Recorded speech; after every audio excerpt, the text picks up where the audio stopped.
வானதிக்கு எல்லையில்லாத மகிழ்ச்சி. இளவரசர் வந்து என்னை தேற்றி பேசுகிறாரு அப்படின்னு.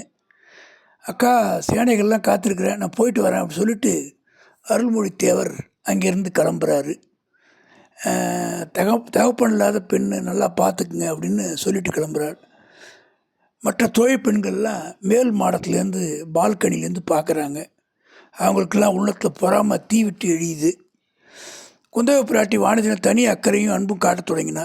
தான் கற்றிருந்த கலை கல்வி எல்லாத்தையும் அவளுக்கு சொல்லி கொடுத்தா. அரண்மனை நந்தவனத்தில் வானதி அடிக்கடி அழைச்சிட்டு போய் முக்கியமான விஷயங்கள்லாம் பேசினா. தன் இளையசோர வருங்கால மேன்மையை குறித்து தான் கண்டு வந்த கனவுலாம் அருள்மொழித்தர் எப்படிலாம் வரணுங்கிறதெல்லாம் அவர்கிட்ட சொல்லிட்டு இருந்தா.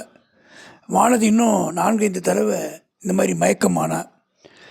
ஒரு தடவை அவள் மூச்சு தெளியும் போது வானதி விம்மி விம்மி அழுது என்னை மன்னிச்சிருங்க அப்படின்னா.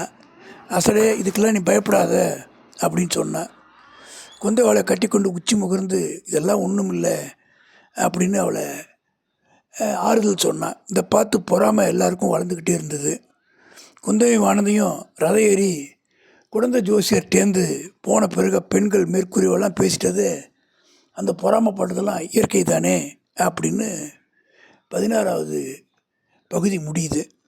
17 குதிரை பாய்ந்தது. இந்த ஒப்புமை இல்லாத தன் சகோதரன் அருள்மொழிவர்மனுக்கு தகுந்த மணமகள் வானதி தான்னு குந்தவை பிராட்டி முடிவு பண்ணுறா. ஆனால் ஒரே ஒரு குறை இருந்தது. அவருடைய இந்த பயந்த சுபாவம் கொஞ்சம் அதிகமாகவே இருந்தது. வீராதி வீரனை மணக்க போகிற இந்த பொண்ணு ஒரு உலகத்தை ஒரு கொடை கீழே ஆளப்போகிற புதல்வனை பெறப்போகிறவள் இப்படி பயங்கொல்லியாக இருக்கலாமா அப்படிங்கிறது குந்தவைக்கு இருந்த ஒரு வருத்தம். இந்த பயந்த சுபாவத்தை மாற்றி அவளை வீரதீரம் உள்ள பெண்ணாக மாற்றணும் அப்படின்னு குந்தவை விரும்பினா. இந்த பொம்மை முதல்ல விளையாட்டை ஏற்படுத்தியிருந்தா. ஆனால் அந்த சோதனையில் அந்த கொடும்பாளூர் குமாரி வானதி வந்து வெற்றியோடு தேறிட்டா.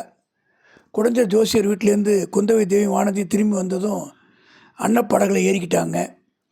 படகு சிறிதூரம் கொண்டது. ஆற்றங்கரை இருபுறமும் மரமடர்ந்த ஓரிடத்தில் படகை நிறுத்தி வைக்குமாறு குந்தவையும் அவருடைய தோழிகளும் நீரில் இறங்கி விளையாடுறது ஒரு வழக்கம். அந்த இடத்துக்கு இன்றைக்கும் போய் இறங்கினாங்க. எல்லோரும் இறங்கினதும் அப்பெண்கள் ஒருத்தி ஐயோ முதல் என்று கூவினாள். அவர்கள் எந்த பெரிய மரத்தின் அடியில் இறங்கினாலும் அந்த மரத்துக்கு கீழே அப்பெண் சுட்டி காட்டிக்கொண்டே முதலை முதல் என்று கலையினார். உடனே எல்லா பெண்களும் சேர்ந்து ஐயோ ஐயோ முதலை பயமாக இருக்குதுன்னு கூச்சலிட்டு ஓடிக்கொண்டிருந்தார்கள்.